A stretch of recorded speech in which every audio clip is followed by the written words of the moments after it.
Hello friends. हमारी body जिस basic structural और फंक्शनल यूनिट से बनी है उसे सेल कहा जाता है।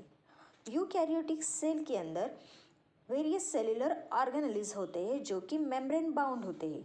वेरियस सेलुलर ऑर्गेनेलिज के अंदर nucleus, lysosome, Golgi apparatus, mitochondria, endoplasmic reticulum आदि सेलुलर ऑर्गेनेलिज होते हैं।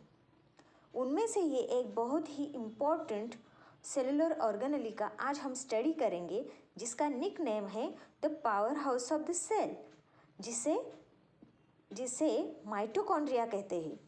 माइटोकॉन्ड्रिया यह 2 वर्ड्स से बना हुआ वर्ड है। First word made from the mitos, that means mitos means thread, और सेकेंड वर्ड है chondrion. Chondrion means granule, thread like granules. Mitochondria की डेफिनेशन ही है दीज आर थ्रेड लाइक और granular cytoplasmic organelles. They contain many enzymes and coenzymes. इसके अंदर बहुत सारे एंजाइम्स होते हैं, कोएंजाइम्स होते हैं which are responsible for energy metabolism. Energy metabolism के लिए वह रिस्पॉन्सिबल होते हैं। मैंने आपको पहले ही बताया यह powerhouse of the cell, यह निक नेम से जाना जाता है, जिसे power plant of the cell भी कहा जाता है। It is mainly play important role in cellular respiration and energy production. Cell के अंदर जितनी भी एनर्जी का प्रोडक्शन होता है, जितना भी पावर लगता है, वह पूरा पावर, मैक्सिमम पावर माइटोकॉन्ड्रिया से तैयार होता है। Mitochondria are found both in plant and animal cell. यह प्लांट और एनिमल सेल दोनों के अंदर मिलता है, but they are absent in prokaryotes. Prokaryote cell के अंदर जो कि membrane bound cellular organelles absent होते हैं, तो माइटोकॉन्ड्रिया भी प्रोकैरियोटिक सेल के अंदर एब्सेंट होता है। The mitochondria may be filamentous और granular in shape. filamentous और granular shape के अंदर माइटोकॉन्ड्रिया होता है, but shape of mitochondria may change from the one cell to another depending upon physiological condition of the cell. उनका जो shape होता है वह एक सेल से दूसरे सेल तक चेंज हो सकता है। जैसे कि physiological condition of the cell change होती है, वैसे ही इसका शेप चेंज हो सकता है। They may be rod shape, club shape, ring shape, rounded और vesicular in a shape. The number is particularly related to functional state of cell. Cell की जो फंक्शनल स्टेट होती है उस पर डिपेंड होता है कि उसके अंदर कितने नंबर में माइटोकॉन्ड्रिया का नंबर प्रेजेंट होगा। If the metabolic activity is high, the number of mitochondria is also high. मतलब सेल के अंदर मेटाबॉलिक एक्टिविटी अगर ज़्यादा हो तो माइटोकॉन्ड्रिया का नंबर भी ज़्यादा होगा। A small number indicate cell of low metabolic activity. Thus, they are found to be more abundant in liver and kidney cells. इनका नंबर लीवर और किडनी सेल्स के अंदर मोर अबंडेंट होता है, ज़्यादा होता है, क्योंकि यहाँ के सेल मेटाबॉलिकली मोर एक्टिव होते हैं। अब देखते हैं structure of mitochondria. Structure of mitochondria consist of these all sites: inner membrane, inter membranes space, outer membrane, ribosome, cristae, F1 particle, DNA and matrix. यह हम डायग्राम के अंदर देखेंगे। The mitochondria are covered by 2 membrane. यह 2 membrane से तैयार होता है। फर्स्ट मेम्ब्रेन, ये क्या है? It is the outermost membrane of the mitochondria. यह है outermost membrane of the mitochondria. Mitochondria का यह आउटर मोस्ट मेम्ब्रेन है। देन इनर मेम्ब्रेन, यह इनर मेम्ब्रेन है। Inner membrane has many folds, इसके अंदर मेनी फोल्ड्स होते हैं और finger like projections, finger like projection उसके अंदर होंगे। This finger like projection are mainly called as the cristae. यह जो फिंगर लाइक प्रोजेक्शन है इनको क्रिस्टी कहा जाता है। आउटर मेम्ब्रेन, ये है आउटर मेम्ब्रेन, ये है inner membrane. These finger-like projection are known as the cristae। ये finger-like projection जो है इनको cristae कहा जाता है। These are called as the cristae। Outer membrane और इनर मेम्ब्रेन के दोनों के बीच एक स्पेस होता है जिसे हम कहते हैं intermembranous space.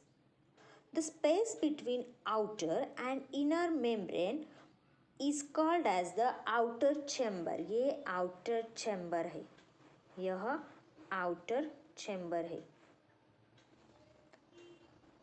which is filled with the fluid of low viscosity। यहाँ जो fluid होता है वह low viscosity से वाले fluid से filled होता है। इंटरमेम्ब्रेनस स्पेस जहाँ होता है उसे आउटर चेम्बर और पेरीमाइटोकॉन्ड्रियल स्पेस भी कहा जाता है। The central space of mitochondria is called as inner chamber. Central space, यहाँ जो स्पेस है इस स्पेस को इनर चेम्बर कहा जाएगा। The inner chamber is filled with mitochondrial matrix. ये माइटोकॉन्ड्रियल मैट्रिक्स से फिल्ड होता है। ये जो मैं दिखा रही हूँ यह माइटोकॉन्ड्रियल मैट्रिक्स है। The inner chamber is filled with fluid which is called as the mitochondrial matrix. यह माइटोकॉन्ड्रियल मैट्रिक्स है। The matrix contain 70S type of the ribosome. Matrix के अंदर 70S टाइप का राइबोसोम्स होता है। यहाँ जो पिंक कलर में मैं दिखा रही हूँ यह राइबोसोम्स है, which are free floated in a matrix. Matrix के अंदर फ्रीली फ्लोटेड होंगे। इनके जो राइबोसोम्स होते हैं वह 70S टाइप के होते हैं। And matrix also consist of their own DNA। Mitochondria के अंदर उसका ओन सर्कुलर DNA होता है।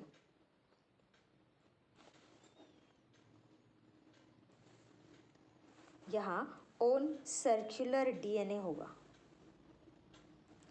माइटोकॉन्ड्रिया यह अलोन ऑर्गेनेलिज है जिसके अंदर अदर दैन द न्यूक्लियस उसका ओन DNA है। मतलब इसके अंदर कैपेबिलिटी है कि वो खुद का रेप्लिकेट हो सकता है। इसे रेप्लिकेट होने के लिए न्यूक्लियस पे डिपेंड नहीं होना होता है।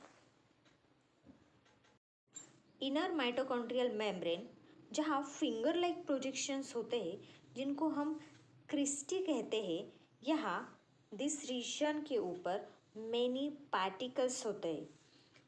इस मेम्ब्रेन के ऊपर मेनी पार्टिकल्स होते हैं जिन पार्टिकल्स को F1 पार्टिकल कहा जाता है और फर्नांडिस मोरन particle. These are called as the F1 particles or electron transport particles. The particle of outer membrane are stalkless। Outer membrane के आउटर सरफेस पे जो पार्टिकल्स होते हैं वह स्टॉकलेस होते हैं और F1 पार्टिकल जो होते हैं वह स्टॉक पार्टिकल होते हैं।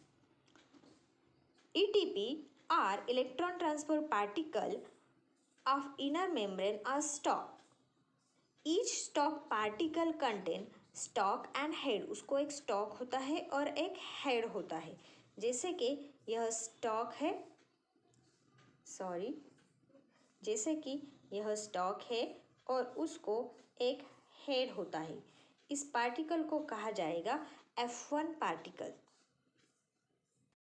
सो फ्रेंड्स, मैंने आपको जो डायग्राम दिखाई वह यह डायग्राम है जिसके अंदर आउटर चेम्बर होता है, आउटर मेम्ब्रेन होता है, इनर मेम्ब्रेन होता है। आउटर मेम्ब्रेन और इनर मेम्ब्रेन के बीच जो स्पेस होता है उसे आउटर चेम्बर कहते हैं। सेंट्रल चेम्बर जो होता है उसे इनर चेम्बर कहा जाएगा। यहाँ इनर चेम्बर है। ये जो है राइबोसोम्स है, जो 70S टाइप के राइबोसोम्स होते हैं in case of the mitochondria. Mitochondria के अंदर जो फिंगर लाइक प्रोजेक्शन है, इनर मेम्ब्रेन के जो फिंगर लाइक प्रोजेक्शन होते हैं उनको क्रिस्टी कहा जाता है। उनके ऊपर F1 पार्टिकल होते हैं जो स्टॉक्ड होते हैं, और आउटर मेम्ब्रेन के ऊपर जो पार्टिकल्स होते हैं, यहाँ जो पार्टिकल होंगे वह पार्टिकल स्टॉकलेस होंगे, उनका फंक्शन अननोन है। F1 पार्टिकल इनको इलेक्ट्रॉन ट्रांसपोर्ट पार्टिकल भी कहा जाता है, जो मेनली सेल के लिए जो है एनर्जी तैयार करनी होती है, वह एनर्जी तैयार करने के लिए F1 पार्टिकल रिस्पॉन्सिबल होते हैं। यह डीएनए है जो यूनिक कैरेक्टर है other than the all organelles. Nucleus के अलावा इसके अंदर डीएनए प्रेजेंट होता है। सो फ्रेंड्स, यह डायग्राम है माइटोकॉन्ड्रिया की, स्ट्रक्चर ऑफ माइटोकॉन्ड्रिया। मैंने आज आपको structure of mitochondria diagram draw करके भी दिखाए और यह रेडी डायग्राम भी दिखाई। आई होप कि आपको यह डायग्राम समझ में आई होगी, स्ट्रक्चर आपको समझ में आया होगा। फंक्शन जो है इसके लिए मैं स्पेशल वीडियो बनाऊंगी माइटोकॉन्ड्रिया का। अगर आपको यह वीडियो पसंद आया है तो इसको लाइक, शेयर और सब्सक्राइब ज़रूर कीजिए। Thank you for watching till the end. Thank you.